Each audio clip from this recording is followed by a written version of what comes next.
The phone rang late that night. A woman said she was a nurse, that a family member was hurt and was waiting at the hospital. Carrie Lawson and her husband rushed outside. That's when a man with a gun stepped out of the dark and took Carrie with him.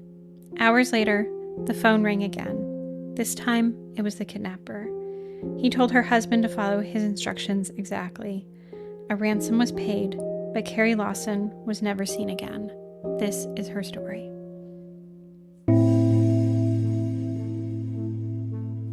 Hi, I'm Vanessa. And I'm Amy. And you're listening to She Goes by Jane. At the end of this episode and every episode, we will be joined by a special guest who will read an original poem by Amy Baker about the women we're featuring. This week we are joined by Kristin Minter.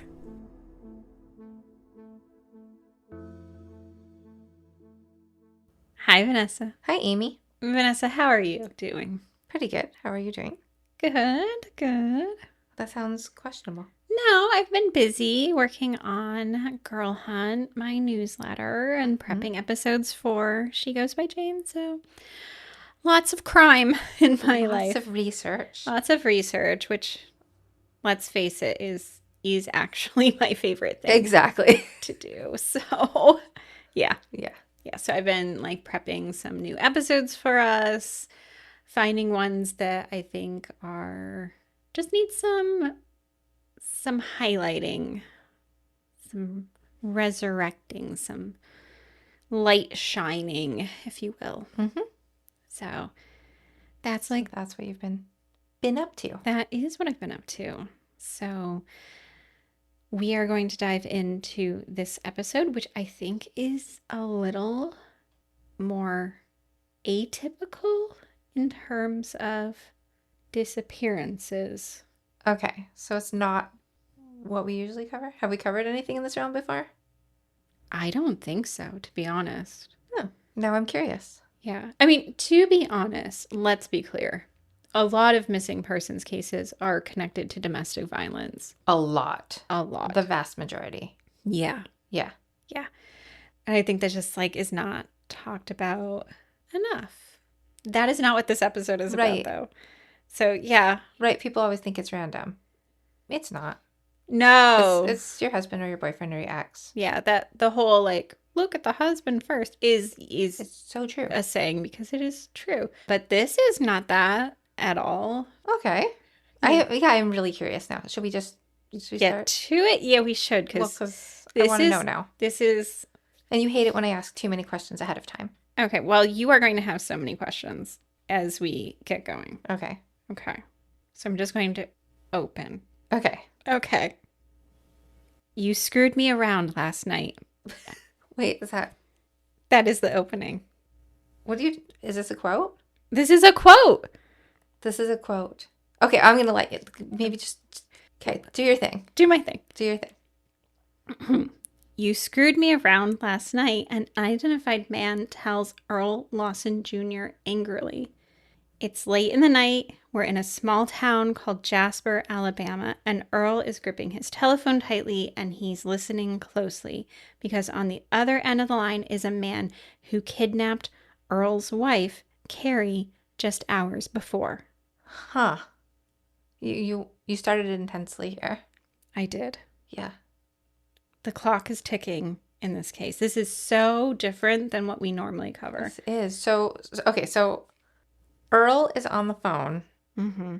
He does not know who he's talking to, but he knows that man kidnapped his wife? Yeah. Yeah, I don't think we've ever talked about anything like this before. Absolutely not. Okay. Now. What year is this, too? It's 1991. 1991. It sounds like something out of an old-timey film noir, the way you started. Yeah. It feels like that. Mm-hmm. Especially... Who says it like that? You screwed me around last night. Okay. Anyways. Right. I will, yeah. This is going to feel like a bizarre movie script. Okay. It already does. Yeah. Now, Carrie, she's been kidnapped. And time is not on anyone's side in this. They need to get Carrie back. And an attempt at dropping off a ransom, a bag full of cash, only hours before has gone sideways. When Earl's father had shown up to make the drop of the ransom, a group of cops had been in the area responding to some suspicious activity. And the kidnapper now believes that Earl or his father had alerted authorities, something he explicitly had told them not to, and now he's angry. Earl and his dad prepared a bag full of cash? Mm-hmm. Okay. We're going to start, the man says. You jacked me around all night. I'm going to jack you around for a while. Understand? Yeah. You've got the police with you. You've got everybody else with you. Tomorrow, today, you get rid of everybody. Your mother, the police, everybody. I'll call you tomorrow at 8. Your wife is about to have a nervous breakdown. I'll call you at your house tomorrow at 8, and you better be there and be prepared to leave. Before the man hangs up, he adds, I want you to get today, since you ran me around all night long, I want you to get another $100,000 today. And I'll call you at 8 tonight. Bye. Another 100,000? How much is in the bag? This was not publicly revealed at the time, but it's around $300,000 to $400,000 total. Okay. And Earl was able to do this? Yes. Okay. Yeah. It definitely not typical. No. Now, Earl needs, and he knows that the next time everything needs to go smoothly, since the first bag drop-off did not. Because Carrie's life depends on it. Not to get ahead, but I feel like it didn't go smoothly. Nothing about this case went smoothly. I don't feel like we would be talking about it if it did. No, because Carrie is still missing. Now, I do want you to know who Carrie is, why this might be happening. Yeah, we need to bring some reality to this story. So let's figure out. Right, because it feels so fictional. Who Carrie is first. Yeah. Carrie is Carolyn Elizabeth Smith. She's better known as Carrie to everybody in her life, and she was the oldest daughter of David and Harriet Smith of Cleveland, Tennessee, which is a small industrial city in the southeast corner of that state. Now, David, her father, was the co-founder and president of Permacolor Corporation, which was a plant that handled fabric dyes and stonewashed blue jeans, because it's 1991. The stonewash. Or the 90s and 80s, yeah, when she was growing up. Yeah.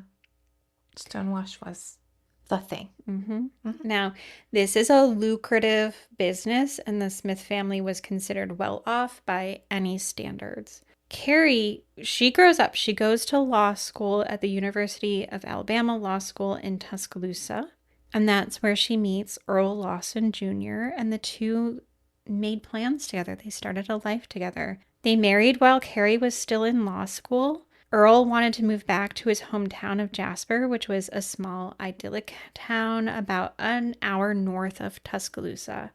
There, Earl's father owned an auto parts store and his mother owned a real estate agency. Locally in this small town, they were well known, and Earl and Carrie were just eager to start their lives together there. Now, Earl, he completes his coursework, he takes the bar, he passes, he's hired into a firm. It's the same one as State Senator Bob Wilson Jr., so he's an up-and-coming kind of guy. And Earl and Carrie, they started construction on their new home. It was in the Long Ridge Circle in a newer section of Heritage Heights, which is like this North Jasper subdivision. It's filled with other professionals and officials, right? It's like the place to be, particularly if you're a young couple, kind of on the upper crust of this town. So everything's going really well for this couple at this point. Yes, they're very happy. They're going to be in part of this community. Like they've got this like beautiful house that they're building. It's like on a wooded lot. So like they're in community, but it's got some privacy. It's just like kind of everything that you would want. Now, meanwhile, Carrie, she's a little bit younger. She's still going to law school. And in her final year, she took on being an orientation counselor for the first year law students. And she is so well loved. And one of those students, Margot Lamb, said the first year can be really tough, but she was always there to answer all the dumb first year questions. So she's just like beloved. So it is starting out very idyllic here. Yes. Like everything's going great for them. Everybody loves her. Carrie's a great person. Yeah. She's young. She's like 25, right? Okay. She's got all this going on, right? So she finishes up her coursework and she also takes the bar exam and she's waiting to get those results back. Things are looking so good for them and she's been working towards these goals. She's found a community in Earl's hometown. They're like loving their first home together. Everything is great. But then in the early morning hours of September 11th, 1991, the phone rang. Carrie's father-in-law, Earl Lawson Sr., was having a medical emergency, and Earl and Carrie were asked to come to the hospital as quickly as possible. Now, recently, Earl Sr., he had some health difficulties, so when the call came in from a nurse at the Walker Regional Medical Center, Earl and Carrie, they immediately jump into action. They're out of bed. It's like 3 a.m. They're making their way from their bedroom to their carport. They're getting to the hospital, right? As they're getting into their new Ford Explorer, though, Earl didn't even have time to turn on the engine before a masked gunman appears at the side of the vehicle. Later, years after this moment, Earl would tell reporters of what he was thinking when the gunman held a gun to him. He said, "In my mind, I'm thinking it was a simple robbery, and I couldn't believe we fell for this." So is his dad even in the hospital? No. That was a whole thing? Just to get them out of the house. Yeah. So Earl said he quickly realized that the nurse was fake, that the call about his dad was fake. The whole thing was just to get them outside. Yeah. That's awful. Now, the gunman forced Earl and Carrie out of the vehicle and Earl down on the ground. And Carrie was ordered to tie Earl up with duct tape. Earl thought this was it in terms of the progression, that like they would just be robbed and it would be over, right? He's being very optimistic here still. Right. He thinks they've got this brand new SUV. Routine robbery, right? Yeah. So this SUV, it's a very distinct model. It's the Eddie Bauer model, which is like if you were like around in the 90s, like that's like the preppy thing to have. Like it's more expensive. I did not know Eddie Bauer ventured into cars. Have you not seen the Eddie Bauer? Maybe I'm just... No, but you're more of a car person than I am. Okay. So, yeah.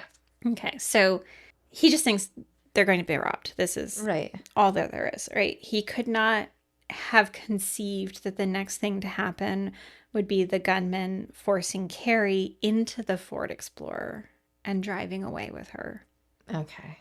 Now, Earl, he is left outside on the ground and he's like working quickly to get the duct tape off of himself. And he's just able to wrestle himself out pretty quickly, but the doors to his house are locked and the keys to the house are in the vehicle. So minutes are passing, but he's like banging against his own house door until finally he's able to break it open. Now, the first call Earl made was to authorities, and his next call was to Carrie's parents. Years later, Earl would say, "I remember having to call them and tell them what just happened, and that is maybe the hardest thing I've ever done." Yeah, because unlike a lot of the episodes we talk about, like you said at the beginning, this is as far from a domestic as possible. This man is at this point frantic, feeling terrible for her, feeling terrible for her parents. Right. Just trying to get his wife back. He wants his wife back. Now, Carrie's parents, though, they are hours away. They get this call. Comes in around 4 a.m. Of course, it has to be. Do they live far away or were they? Yeah, so it's hours drive. Right. So they get this call. Their first trip, though, like they get dressed, they go to see their priest. Oh. I don't know. Maybe they just needed some solace. Maybe they couldn't drive in that state. Maybe. They needed to be calmed down. Also, I think that people just aren't thinking clearly, right? But it's several hours from their home down to Jasper. Carrie's sister, Margaret, she's going to get a call later that morning. This time it's from her uncle. And like Margaret is just a few years younger than her 25-year-old sister. And she's on a business trip in Cincinnati when she gets this call that her sister's been kidnapped. So nobody's close by. No. And so within hours, though, her uncle, who lived in Nebraska, flew his own plane. That's handy. That is handy to go get her and then take her down to Alabama. It's still kind of like a movie. It is. And that's actually what Margaret would later say. She said, "This doesn't happen to people. That doesn't make any sense. It was like the movies. I fully expected when we got down there, they would have found her and it would be all over." Mm-hmm. So she's even feeling it didn't feel real to these people at No. all. And it doesn't sound real to us now. No. So, like, the idea that, like, you could be lured out of your house by this call, like, your sister could be kidnapped. Like, Yeah. particularly when you thought, like, maybe just a robbery is happening, right? Yeah. Now, Earl's family, Carrie's family, they converge on the couple's house. They're hoping to find out what's going on, get Carrie back. Also, at this point in time, they kind of think that she's just going to be, like, released quickly. Right. Right? That, like, essentially the person who took her is just going to let her go not far from where they are. Now, hours are passing. And as the hours pass and that's not happening, it becomes clear that that just wasn't what was going on here. Mm-hmm. The first call from Carrie's kidnapper happens around 8 p.m. that evening. And in the call, he demands money in return for the release of Carrie. The execution is simple. A bag of money is to be dropped in a culvert. There are to be no police involved in this. This is when Earl's father takes that bag of money to the drop site, right? Mm-hmm. But when he gets there, there are local police vehicles in the area. Later, they'll say they were there on reports of suspicious activity, but the kidnapper doesn't know this. He doesn't know that it's just a coincidence. So it absolutely is just a coincidence. Nobody told them. Yeah. That's unfortunate. And so seeing this, like, flood of cops in the area, that just confirms for him that Earl Lawson Jr. is not following his directions. So the drop-off is foiled. That is absolute horrible timing. Mm-hmm. Had that gone well, do you think they would have just given Carrie back? I don't know if that was ever the Is that ever intention. yeah. Yeah. Was that in the timeline? And I don't know. It must be something Earl. Like, goes over. Yeah. Like, what if, Mhm. right? Now, Earl knows at this point that this isn't good. At this point, FBI agents who were actually sitting in his home, they'd advised him that in cases like this, the odds weren't good that they'd be able to get Carrie back, even if the ransom demands were met. But Earl and his family, they were still willing to try, right? They'd even tried to keep the story out of the local papers because they were worried that increased attention would jeopardize Carrie's life. So the public doesn't know that this is happening. Like, the world of Jasper is just going on as normal. So they are trying to be really careful. Mm-hmm. It's just unfortunate. Yeah. Yeah.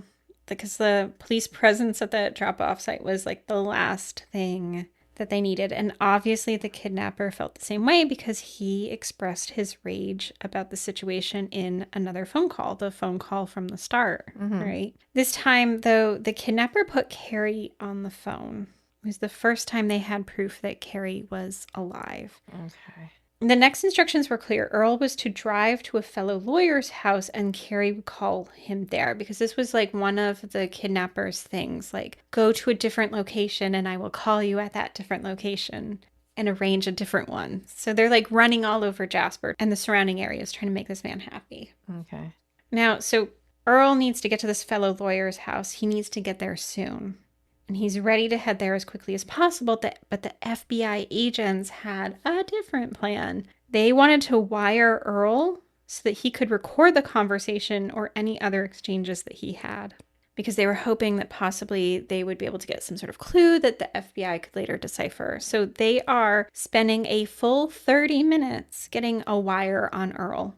And by that point, Carrie had called the friend's number 6 times. Okay. And Earl didn't arrive in time to speak with her.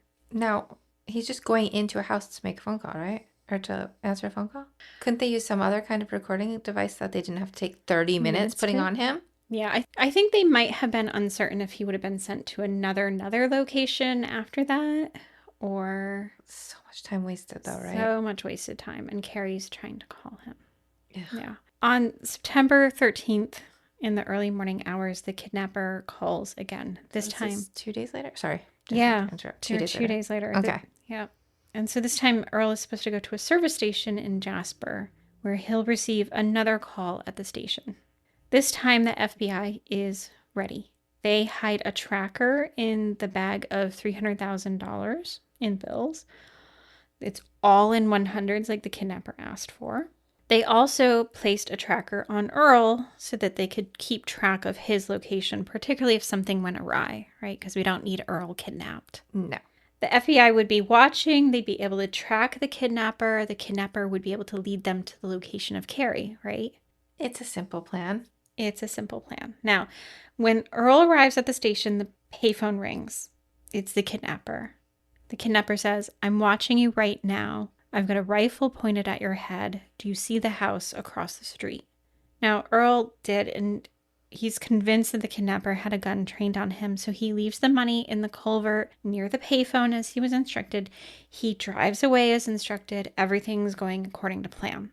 Back home, the family is waiting. Now that the kidnapper had what he wanted, and now that the FBI would be able to trail him, they'd be certain to be able to get Carrie back, right? Mm-hmm. And they hoped it would be only a matter of hours before she was walking through the door. Margaret, she's been staying at Earl and Carrie's guest room, and she said, "I was going to be at the house when she came walking up the driveway. I can still see the driveway. I can see the window off the guest room." But she didn't. Earl said later, "I remember sitting at my kitchen table, my family and Carrie's family, and we never heard anything." What they couldn't know is that the FBI had made a critical blunder, one that would long be recognized actually as one of the biggest mistakes the agency has ever made. They had mistakenly set Earl's tracker and the tracker that was in the bag of money to the same frequency. So when Earl left the scene of the drop-off, FBI agents followed him. Are you kidding me? Thinking he was the kidnapper. That is a major mistake. Mm-hmm. That is major. That is major. So they left the scene, ended up following Earl. God, Really? how do you even get, like, if you're the person who did that, like, mistakes happen, right? But this, Yeah. wow, everything is bad timing, but also Just a mess. just a mess. Yeah. It's a mess. We'll be back in a moment.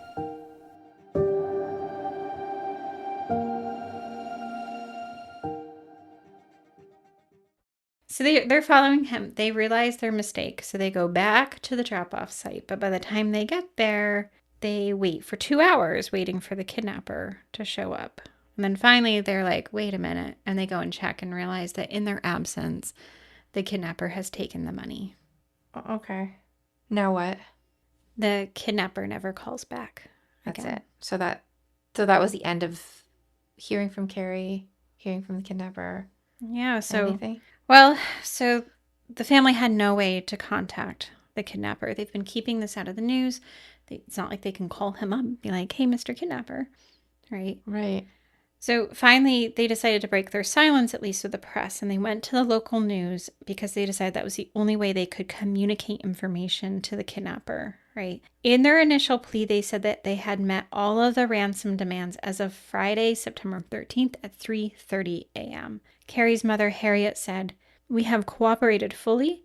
We are hopefully and prayerfully expecting him to be true to his word. We have been true to ours." Now, though the exact details of the kidnapping and ransom demands were kept from the public, their plea was clear: return Carrie, right? Alan Whitaker, who was the special agent in charge of the FBI's Birmingham office, said, "We're hoping to touch upon the conscience of the abductor or people who could provide information, which would be helpful for us to find Carrie safely and soon."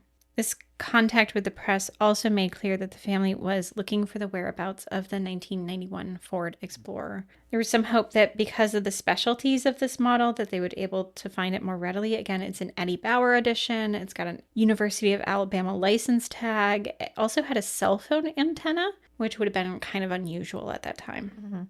At the press conference, which was held less than 6 hours after the ransom drop-off, Carrie's sister Margaret broke down. She held a photo of her sister Carrie on her wedding day. Margaret said, "She's in a lot of people's prayers, and we hope she will stay in yours.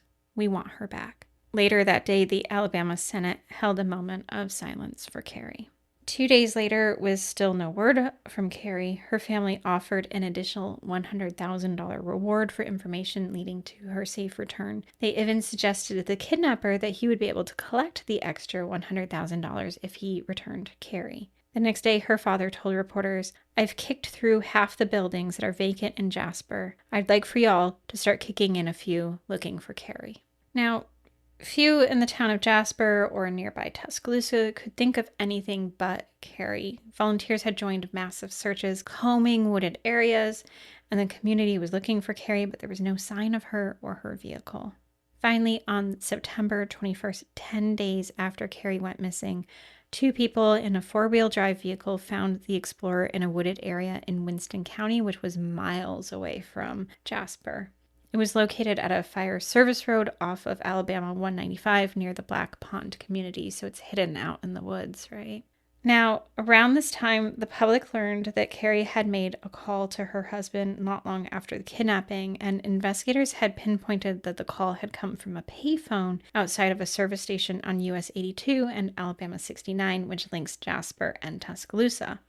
This is where another critical error made by the FBI became clear. Dan Tierce, who owned Tierce's county store, spoke to reporters about his belief that he may have seen the Explorer. He said, "I think it may have been a day or 2 after the kidnapping because at first we didn't know anything about it. The vehicle was parked out near the road. I didn't see who was in it, but if they used the payphone here, they would have had to walk on the porch because that's where we have the 2 telephones." Now, whether or not Tierce had actually seen the actual SUV is up for debate, right? But it did help illustrate how easily the kidnapper could have been moving through these small communities while the public was unaware of what was going on. Okay. So that critical error you're mentioning, that's just them failing to mention, like, what was happening? Yeah, so on the one hand, they were keeping it out of the press. That was what the FBI had said was the best move. On the other hand, this is a small community where everybody knows everybody, right? And if they'd known to look for the SUV, then that country store owner would have known to speak up when he saw it. Exactly. Yeah. Okay. Now, perhaps realizing the jeopardy this case was now in, the FBI actually went forward with a rather bold move several days later. They opted to release some of the recordings they'd made of the kidnappers' calls to Earl. Their hope was that someone would recognize this man's voice. This move was quite calculated. They had actually already brought the recordings to a linguist who was able to analyze the call. And based on her assessment, she determined that the man was likely local, given his speech patterns matching up to local dialects and inflections, right? And the FBI just needed someone to recognize his voice. And the calls were played repeatedly on local radio station, cable news stations, hoping someone would call it in. Did anyone? Yes. So several calls come in suggesting the same man. As a 49-year-old business owner, he had run a mining reclamation company. The company had actually recently fallen apart after they lost a lawsuit with an equipment company, and they were in the midst of appealing that decision. And as usual, we won't use his full name here because the name that I want you to remember is Carrie's. But Jay, who was a married father of 2 daughters, was financially strapped. On top of that, his wife had recently filed for divorce.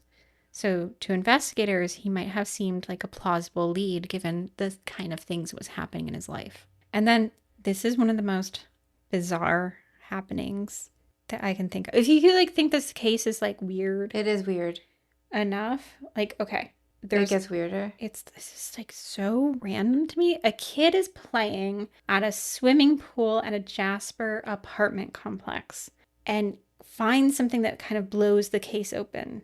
Near the pool was a single cassette tape, the kind that you would have done your own recordings on back in your mixed tape days. Okay. Right? He picks it up and brings it home. And thankfully, his father actually puts it into a player and pressed play. Okay. What did they find? Okay. It had, for the father, this had to be so shocking and weird. And thank God he actually pressed play on this. I don't know what it said, but I'm happy that the kid gave it to his dad too. No, it's a series of recordings of a man and a woman talking. They're unidentified, but they're talking about possible targets for kidnapping and or robbery. Why would they record themselves talking about this? To some people who actually heard this tape, it kind of sounded like rehearsing, but it's actually not. I can tell you in a little bit why that recording exists. Okay. But the actual contents of it is not about Carrie specifically. It's about a 72-year-old man named Ellis Taylor who was considered a coal entrepreneur. Okay, so they're talking about kidnapping a 72-year-old man? Yes. Named Ellis. Right. Now, that's what's on the tape. That's so weird for the dad to just be hearing this out of context. Yeah. Like, he would have known about Carrie at the time, too, right? Right, because Carrie's, like, all over the news at this point. Weirdness. Okay. Yeah. Like, honestly, when I was a kid, if I had dragged home some random tape, I don't think my parents would have... It just would have been, like, lost in my room. I would have just given it to my parents even. Like, right? thought to do that. Yeah. But thankfully, that's what happened. Yeah. Okay. So the father, he turns this tape over to authorities immediately, of course, and later investigators are actually able to find more tapes in the dumpster. What? Yeah. This is like a movie. Yeah. But, like... They find more tapes, but really the damning evidence is on the first one found by the child. Okay. Okay. So they go and talk to Ellis Taylor, the man who's being talked about on these tapes, right? Like, they learn from him that around August and September, he had received a series of phone calls from a man who wanted to come to his house to talk about business. And then more phone calls came in over the course of 2 weeks. And the man identified himself as Mr. Gent from Sand Mountain. Mr. Gent from Sand Mountain. Yes. Is there a place called Sand Mountain nearby?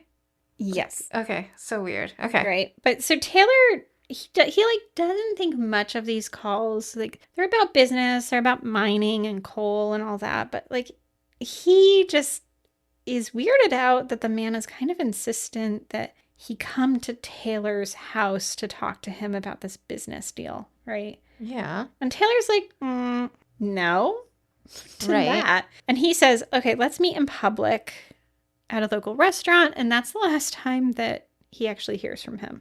So he essentially saved himself from a kidnapping. Yeah. By insisting on meeting in public. Okay. Yeah. And what Taylor actually learns from authorities is that, like, based on the information that they have, his house had actually been cased by the man on the recording, and the man and woman in the recording were debating the best way to break into his home and kidnap him. So what they did to Carrie was extremely well thought out. Yes. They did some research. They thought through who might be plausible victims. After they failed here. Yeah. Huh. Now, Taylor, he never saw himself as being particularly wealthy. I don't know how that is, like, self-assessment or reality. I don't know. Okay. So he wasn't sure why he was their target or why they had decided not to move forward with their plan to abduct him and go with Carrie instead. But Taylor said, I just hope and pray to God that the little girl is still alive. What the investigators are able to piece together is that the man on the tape and the one on the recordings from the calls, they actually sound similar. So, and locals had said that this man sounded a lot like Jay. So piecing together this information, that meant Jay was a likely culprit and he likely didn't act alone. Right. Who's the woman, right? Yeah. So their investigation revealed that Jay was particularly close to his wife's cousin, who I'm going to call Kay. Particularly close to his wife's cousin, the wife that he's getting divorced from. Yeah. And actually, I'm going to add in here, because you did ask, like, why there are these tapes. Mm-hmm. And this is just like a little side note. The tapes exist because his wife thought he was cheating on him and was, like, recording him and his, like, conversations and calls. So she had recorded him on the phone with Kay? She'd recorded interactions he was having. Like, yeah. So Jay and Kay. Jay and Kay. Okay. Yeah. Okay. Jay and Kay did not record themselves. It doesn't sound like it. So from my understanding, it was his wife who recorded. Okay, that makes way more sense. But also, did she not listen to these? I have no idea. Did she plant that pool tape, considering it's the worst one? I think it just fell out on the way to the dumpster. But the worst one is just out there. I know. Right? Okay. Now, Kay, she's roughly 19 years younger than Jay, and they often spent time together. She lived kind of like an hour away. Anyway, So they're 30 and 49, you said? Mm-hmm. Are they having, like, a relationship? I don't think so. She's recently married, Okay. right? She has a kid from a different It just relationship. seems weird that... Yeah. Yeah, I okay. don't understand their dynamic necessarily. Right, why are they working together? So the investigators, they suspect that, like, Kay is probably the easier one to get to talk, Mm-hmm. right? And they're right. So they arrive, they talk to her, and at this point, she had to know when they arrived to talk to her that her options were pretty limited, right? So it doesn't take her long to reveal, like, her role in the kidnapping and confirm that, like, yeah, it's Jay. Mm-hmm. Kay said that Jay had picked the Lawsons as a target solely because of their financial background, had to do with nothing else. Mm-hmm. And while Carrie's family was extremely wealthy in their own right, it just seemed like he knew more about Earl's family because they were prominent in the local area. He had connections, he had a good job, so this is why he's targeting Earl. Kay said that she dropped Jay off at the Lawson house that night and that he had laid in wait for the two while she went and made the phone call. So she had to, like, drop him off, leave, go find a phone, make the call, right? Posing as a nurse, she was the one who told the Lawsons that Earl's father was in the hospital. Okay. Of Carrie herself, Kay really didn't have much to add. She claimed that she didn't know where Carrie was.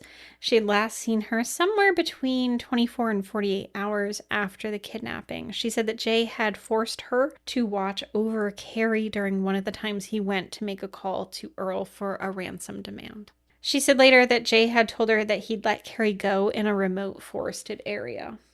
Now, this information is pretty shocking, but Kay had only revealed these details since she was assured that her cooperation meant that she wouldn't be charged with any crimes that included capital punishment. With this, the FBI felt like they likely had enough information to approach Jay. They'd had him under surveillance for several days, hopeful that he'd, like, just lead them to where he was keeping Carrie, but he never did. Now, not much information is available about their initial encounter with Jay. We know that they searched his vehicle. They found a little over $8,000 inside. And when they pressed him about this, he said that the money came from a drug deal. And then, inexplicably, they let him go. What? Yeah. I guess that's why you're saying inexplicably, but I mean... Like, don't we have enough? Don't we have enough? And also, he's like, yeah, that money came from a drug deal. Like, either way, shouldn't they just be like... We're taking you in. Right. Right. Because, yeah, this is yet another stumble by the FBI in this case. Their theories seem to be that they would watch him a bit longer. Maybe they would find Carrie that way. Okay. So they did. They're watching him. And that Saturday, one of his daughters contacted and retained a lawyer who had never represented Jay or his family before. She said he'd been recommended. So the lawyer and Jay have an initial conversation. It's a consultation. It lasts several hours. Meanwhile, the Lawsons and law enforcement are debating the next move with Jay. One law enforcement officer said that during the initial search of the home, they'd noticed marijuana. So technically, they could go back in, arrest him on drug charges as a means to get him in custody, since it was becoming increasingly clear he wasn't going to lead them to Carrie. Okay. Margaret said that they all went to bed that night thinking that was the plan and that the next day he would be arrested. But that arrest didn't happen. Sometime in the night, Jay's wife and his daughters left the family home, and not long after, those surveilling the homes, they heard a noise. It wouldn't be until daybreak that they'd entered the house. Inside, they found Jay dead. Inside the bedroom, he'd shot himself through the heart. Okay, so I wasn't expecting that. Yeah. But also, they still just think Carrie's alive this whole time?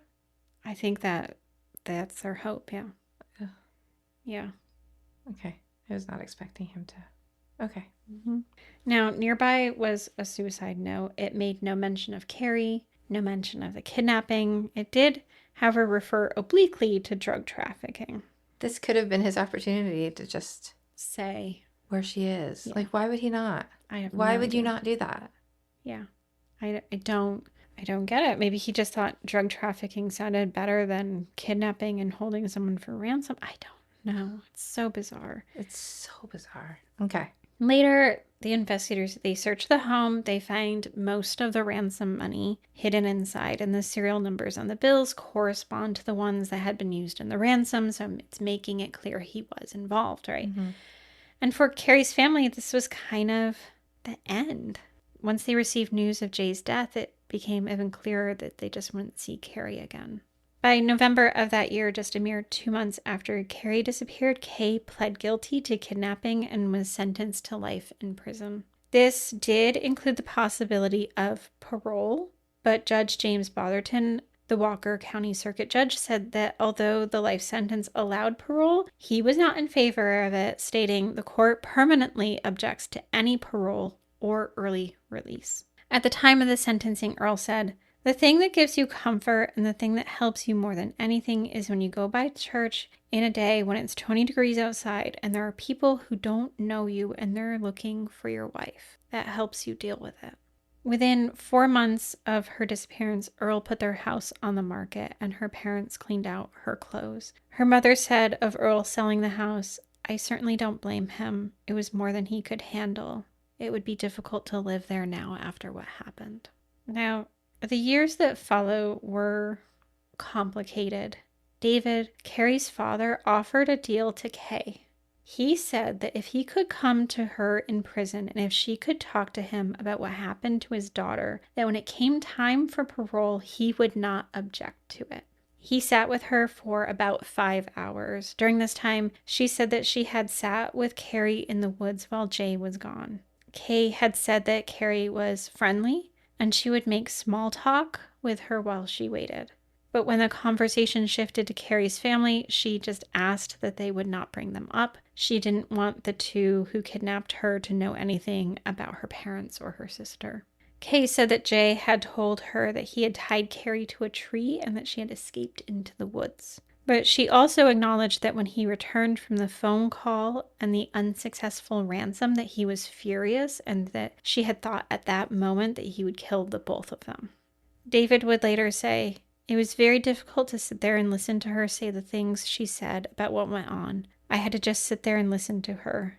I couldn't grab her and choke her or anything like that. It was a tough 4.5 hours."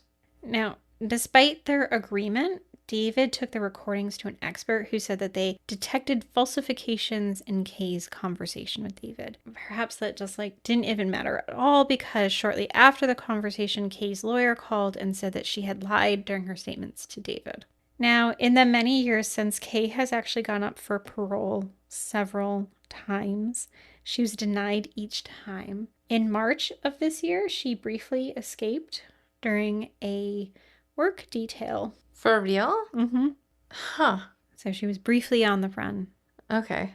I'm glad it was brief. Yeah, 5 hours later, she was captured again. So I'm thinking it's unlikely that she's going to experience freedom again in this lifetime. I don't think the parole board is going to look too kindly on it since she, Right. I hope she enjoyed her 5 hours. What a bad move, right? Right. Now, for everyone else, though, questions still remain, and that includes with Jay's family. David said that he used to receive phone calls from one of Jay's daughters in the middle of the night. He said she'd get real upset and call me in the middle of the night, mostly to defend her daddy. Now, during these calls, he learned that Jay's daughter didn't believe that her father could have been a mastermind of something so complex as this kidnapping. She said that her dad seemed scared of something and had been making the family sleep on the floor. How would that help? To avoid, being seen, getting hit by bullets. Okay. Yeah. Huh.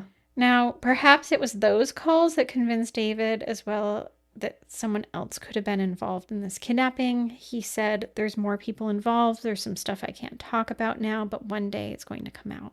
In the quest for that truth, David hired at least 8 private detectives and 6 psychics during the course of his lifetime.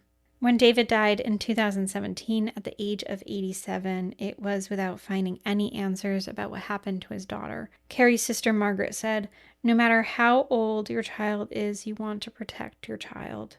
I've always felt like he had a deep-seated feeling he failed Carrie because he couldn't protect her. That breaks my heart because all he's done is try to find her.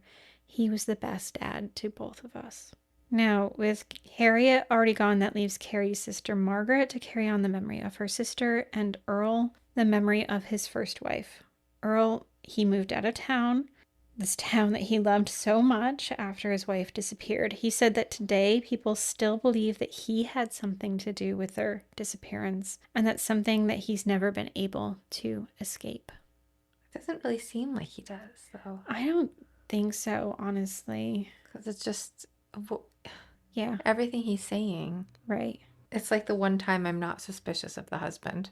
Right. Yeah. I feel bad for him. Honestly, when I was like looking up the kind of conversations that are happening around this case, what's fascinating is like so many people from Jasper, this small town, like don't even know Carrie's story. Like this weird kidnapping that happened in their own town. They don't know it. But then there are also these conversations where people are talking about Earl, how he had to have something to do with it. So yeah, he's right. Those conversations are out there. Okay. But he says it's so hurtful now that his children have to live with the rumor that their father had something to do with his first wife's disappearance and likely death. Like, ugh. Right. And like other times when we talk about these things and the husband or the boyfriend is to blame, there's a pattern. Like things keep happening with their next relationships. But it seems like in his next family, there's... Yeah. And so... Yeah, can nothing you imagine, notable, right? Can you imagine like this horrible thing happened to your dad and you like Google his name and there's people accusing him of... Right. Yeah. Ugh. Now, on the 25th anniversary of her sister's disappearance, Margaret said, "What has been taken from me personally is immeasurable. I have 4 sisters-in-law and I'm close with them, but missing a sister is so difficult. That is the only person who shares your story. You lose your future and you also lose your connection with the past." We are now going to listen to Amy's poem, Window Watching, read by Kristin Minter. Kristin is best known as Heather, Kevin McAllister's oldest cousin in Home Alone, the holiday classic that raked in nearly $500 million worldwide. She also starred opposite Vanilla Ice in Cool as Ice. TV fans know her as feisty desk clerk Randy on ER, appearing in 78 episodes.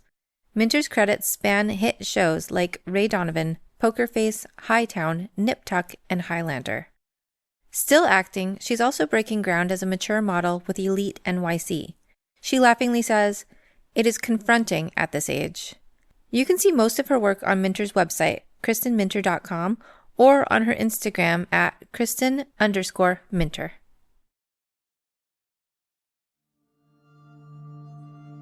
Window Watching. Carrie Lawson, 25. Missing since September 11th, 1991, from Jasper, Alabama. Between the threshold of sleep and waking, you see her walking up the driveway past the trees she once pointed out when she showed you the home. The two of you plan nights of staying up late, sleeping down the hall from one another as though you could recapture your childhood. You both knew it wouldn't be the same, but in this room alone, you wished it could be. But now, you can see her returning just a few more steps down the drive to your arms. The glass between you, the only thing keeping you apart. But the birds are not lighting up their morning song, and her footsteps are silent on the newly graveled path. So you close your eyes and try to dream your way back to her. For more information about our show or to check out other shows on the network, please visit evergreenpodcast.com. Bye, Vanessa. Bye, Amy.